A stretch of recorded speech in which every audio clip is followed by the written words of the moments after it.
이 시간 우리에게 주신 하나님의 말씀은 신약의 말씀 누가복음 13장 31절에서 35절까지 말씀입니다. 누가복음 13장 31절에서 35절까지 말씀을 제가 봉독하겠습니다. 곧 그때에 어떤 바리새인들이 나와서 이르되 나가서 여기를 떠나소서 헤롯이 당신을 죽이고자 하나이다.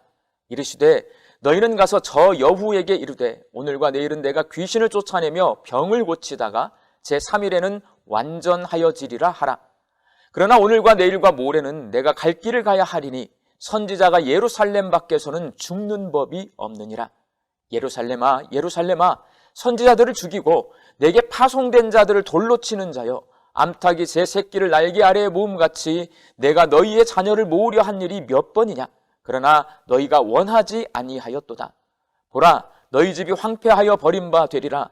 내가 너희에게 이르노니 너희가 주의 이름으로 오시는 이를 찬송하리로다 할 때까지는 나를 보지 못하리라 하시니라. 아멘. 일본의 나가사키항에서 18km 떨어진 해상에 모양이 군함처럼 생겨서 군함도라고 부르는 하시마 섬이 있습니다. 이 섬은 일본이 미국과 태평양 전쟁을 벌일 당시에 일본 기업인 미쯔비시 중공업이 지하 1km 갱도 안에서 석탄을 캐내던 탄광입니다. 우리나라의 창덕궁, 수원 화성, 안동 화해마을, 경주 양동마을과 같이 이 하시마 섬도 국제기구인 유네스코가 지정한 세계문화유산입니다. 일본의 섬이 세계문화유산으로 지정된 것을 우리가 상관할 일이 아니지만 이 하시마 섬은 그렇지 않습니다. 일제강점기 당시에 조선인 800명이 이 섬에 강제징용으로 끌려가서 일하다가 122명이 사망했고 많은 사람이 부상당했습니다. 그래서 이 섬이 세계문화유산으로 지정되는 것을 반대하던 우리 정부는 강제징용 사실을 게시하고 섬을 찾는 관광객들에게 이를 안내해서 과거의 잘못된 역사를 반성하고 교육하는 조건으로 유네스코의 중재안을 받아들여서 하시마 섬은 2015년 7월에 세계문화유산으로 지정되었습니다.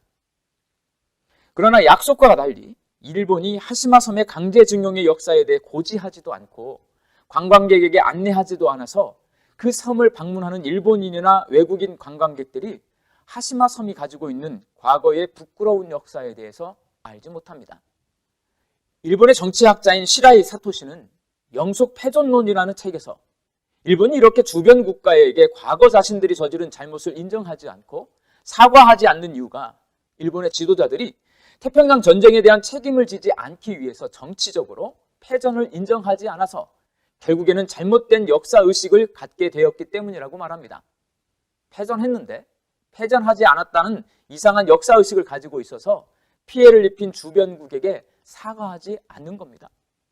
그래서 일본은 다른 나라 사람을 강제로 데려다가 일을 시키고 임금을 지급하지도 않고 죽거나 다친 것에 대한 피해 보상을 하지 않은 이 강제징용이라는 부끄러운 과거 역사는 부인한 채 군함도가 사람들에게 일본의 근대화를 이끈 문화유산으로만 보여지기를 원하고 있습니다. 오늘 본문 말씀은 잘못된 역사의식을 가진 일본이 군함도를 왜곡된 시각으로 바라보고 과거 역사를 모르는 관광객들 역시도 군함도를 아름다운 세계 문화유산으로만 바라보는 것처럼 우리가 예루살렘을 왜곡된 시각으로 바라보고 있다는 것을 깨닫게 해줍니다. 예수 믿는 사람들에게 예루살렘은 죽기 전에 꼭 한번 방문해보고 싶은 거룩한 성지입니다. 예루살렘 하면 하나님께 예배하는 성전과 느헤미야가 재건했던 성벽이 떠오릅니다. 예수님이 재림하실 때 꼭 예루살렘 하늘 위로 오실 것만 같은 거룩하고 성스러운 도시이고 우리 신앙의 수도와 같은 곳이어서 우리에게 예루살렘에 대한 부정적인 인식은 전혀 없고 긍정적인 인식만 가득합니다. 그런데 정작 예수님은 예루살렘에 대해서 아주 부정적으로 말씀하십니다. 오늘 본문 34절 말씀입니다. 예루살렘아 예루살렘아 선지자들을 죽이고 내게 파송된 자들을 돌로 치는 자여 암탉이 제 새끼를 날개 아래에 모음같이 내가 너희의 자녀를 모으려 한 일이 몇 번이냐. 그러나 너희가 원하지 아니하였도다. 예수님의 눈에 예루살렘은 선지자들을 죽이고 예수님을 거부한 도시입니다. 이렇게 부정적인 시각으로 예루살렘을 바라보는 예수님의 모습 때문에 곰곰 생각해보니 예수님이 예루살렘에 대해서 긍정적으로 말씀하신 적이 없습니다. 예루살렘 성전들에서 장사하는 사람들을 내쫓으시며 예루살렘 성전이 강도의 소굴이 되었다라고 말씀하셨고, 예루살렘 성전이 무너질 것이라고 경고하셨고, 예루살렘 성전을 헐고 3일 만에 다시 세운다고 말씀하셨고, 장차 파괴될 예루살렘을 바라보며 눈물을 흘리며 슬피 우셨습니다. 이렇게 예수님은 예루살렘이 거룩하고 아름답고 성스러운 곳이라고 말씀하지 않고 오히려 선지자들을 죽이고 하나님이신 예수님을 거부한 도시라고 부정적으로 말씀하십니다. 과거로부터 현재까지 수많은 유대인과 기독교인들이 성지 순례를 위해 예루살렘을 방문합니다. 하시마 섬에 대한 부끄러운 과거 역사를 모른 채 그 섬을 찾는 것이 문제가 있듯이, 예수님이 말씀하시는 예루살렘의 부끄러운 모습을 모른 채 예루살렘을 찾는 것도 문제가 있습니다. 그렇다면 예수님이 말씀하시는 예루살렘의 어둡고 부끄러운 과거의 모습, 과연 무엇일까요? 우리의 눈에 예루살렘은 신앙의 유적을 많이 간직하고 있는 거룩한 성지로 보이지만, 예수님의 눈에 예루살렘은 예수님과 함께 살기를 거부한 도시입니다. 예수님은 하나님의 아들이십니다. 그래서 예수님이 12살 되던 해에 유월절 명절을 지키기 위해 예루살렘을 방문했다가 랍비들과 대화를 하느라 부모님과 떨어지게 되었습니다. 아들 예수를 잃어버린 요셉과 마리아가 놀라서 아들을 찾았을 때 예수님이 마리아에게 이렇게 말씀하십니다. 누가복음 2장 49절 말씀입니다. 어찌하여 나를 찾으셨나이까? 내가 내 아버지 집에 있어야 될 줄을 알지 못하셨나이까?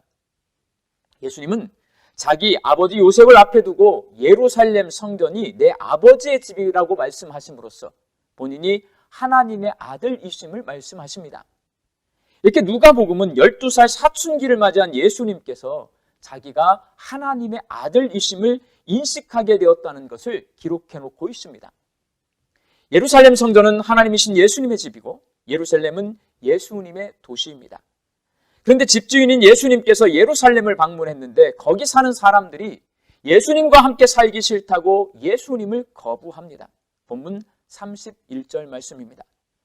곧 그때에 어떤 바리새인들이 나와서 이르되 나가서 여기를 떠나소서 헤롯이 당신을 죽이고자 하나이다. 바리새인들이 예수님께 예루살렘을 떠나라고 말씀드립니다. 이들은 헤롯 왕이 예수님을 죽이려고 한다는 핑계를 대고 있지만 실제로는 바리새인들 자신이 예수님과 함께 살기 싫습니다. 지금까지 자기들이 주인 노릇을 하며 사람들에게 인정받고 대접하고 잘 살아왔는데 진짜 주인이 나타나서 자기들의 잘못된 점들을 자꾸 지적하니 그것이 너무나 싫습니다. 그래서 예수님을 거부합니다. 예수님이 이런 바리새인들의 속마음을 잘 알기 때문에 외식하는 자, 독사의 자식, 회칠한 무덤이라고 심하게 꾸중하셨습니다. 종이면서도 지금까지 주인 행세를 해왔고 진짜 주인이 왔는데 주인과 함께 살기를 거부하고 주인더러 다른 데 가보라고 하는 모습이 괘씸해서 바리새인들과 심하게 언쟁을 하셨던 겁니다. 바리새인뿐만 아니라 예루살렘 성전을 관장하던 대제사장과 서기관, 율법교사와 같은 종교 지도자들은 모두 예수님과 함께 살기를 거부합니다.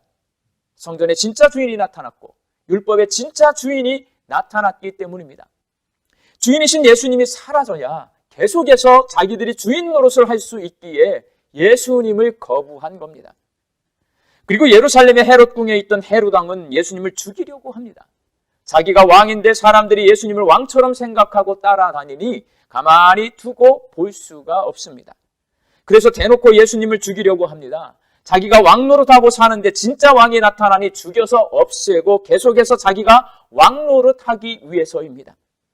헤롯 왕뿐만 아니라 빌라도와 사내들인 공의회 의원들과 같은 모든 정치인이 똑같은 생각입니다. 예수님과 함께 살기를 거부하고 예수님이 예루살렘을 떠나기를 원하고 예수님이 사라지기를 원합니다. 주인이 자기 집에 왔는데 집을 지키던 종들에게 문전박대가 아니라 살해 위협을 느끼고 있는 겁니다. 정말 어이없는 상황이지만 예수님은 예루살렘에서 병을 고치고 귀신을 쫓아내고 하나님 나라의 복음을 전하면서 자기가 예루살렘의 주인이심을 드러내십니다.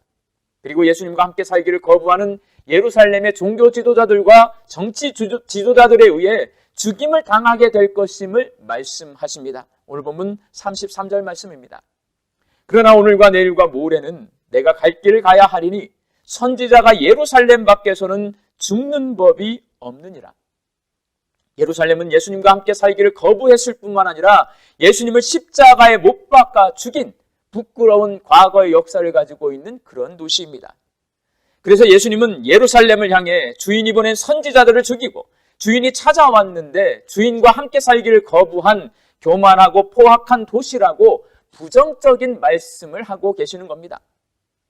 사랑하는 청파동교회 성도 여러분, 예수 믿는 우리들이 하나님의 아들로 구세주로 주님으로 믿는 예수님을 거부하고 십자가에 못 박아 죽인 역사를 가지고 있는 예루살렘을 거룩한 성지로만 생각하는 것은 강제징용의 부끄러운 역사를 가지고 있는 하시마 섬을 아름다운 관광지로만 보는 것과 똑같습니다. 잘못된 역사의식을 가지고 있는 일본은 오늘도 그것을 찾는 관광객들에게 하시마 섬의 부끄러운 역사를 숨긴 채 그 섬의 아름다운 모습만 보여주고 있습니다. 만일 우리가 예수님이 전한 하나님 나라 복음을 제대로 알지 못하면 예루살렘이 거룩하고 아름다운 성지로만 보일 수밖에 없습니다. 하나님 나라의 복음을 제대로 이해한 사람만 예루살렘이 주인이신 예수님을 거부하고 주인이신 예수님을 죽인 부끄러운 역사를 가진 도시라는 것을 마음속 깊이 깨달아 알 수 있습니다. 그러니 하나님 나라 복음을 알고 깨닫고 받아들이고 믿는 것은 우리에게 굉장히 중요한 일입니다. 예수님이 전한 하나님 나라의 복음은 크게 세 문장으로 나눌 수 있습니다. 첫 번째는 예수님은 하나님의 아들이시다입니다.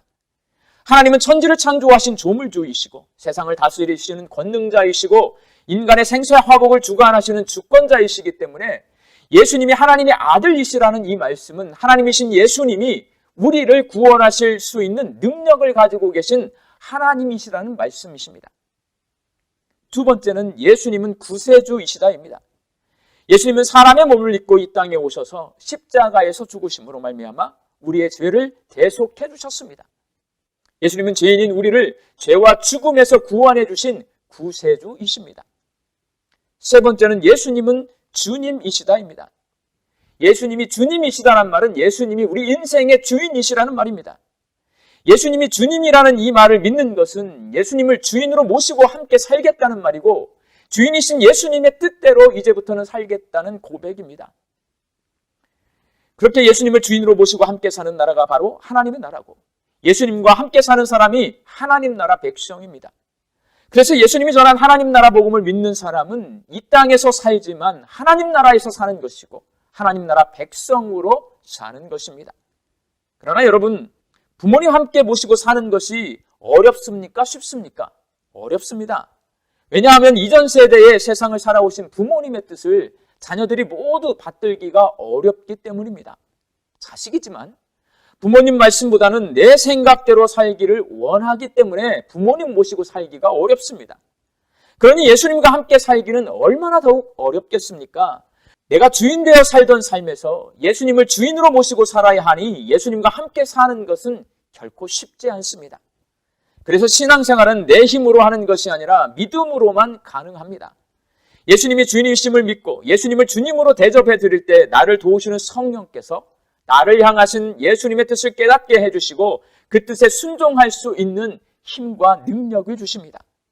예수님이 전한 하나님 나라 복음을 제대로 이해하지 못하면 예루살렘의 종교 지도자들과 정치인들처럼 예수님을 거부하고 예수님을 십자가에 못 박는 사람이 된다는 사실을 기억하시고 우리 청파동교회 성도들이 예수님이 하나님의 아들이시고 구세주이시고 주님이시라고 하는 이 하나님 나라 복음을 잘 이해하고 믿어서 예수님과 함께 살아가는 거룩한 하나님 나라 백성들이 되시기를 예수님의 이름으로 축원합니다.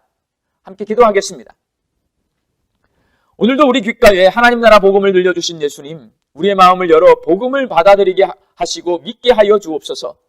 예수님이 하나님의 아들이시고 구세주이시고 주님이심을 깨닫게 하시고 받아들이고 믿게 하사 예수님을 주인으로 모시고 예수님과 함께 살게 하여 주옵소서. 주님과 함께 살 때 부족한 나를 통하여 내가 사는 곳이 거룩한 하나님 나라로 변화되는 하늘의 역사가 나타나게 하여 주옵소서. 예수님의 이름으로 기도하옵나이다. 아멘.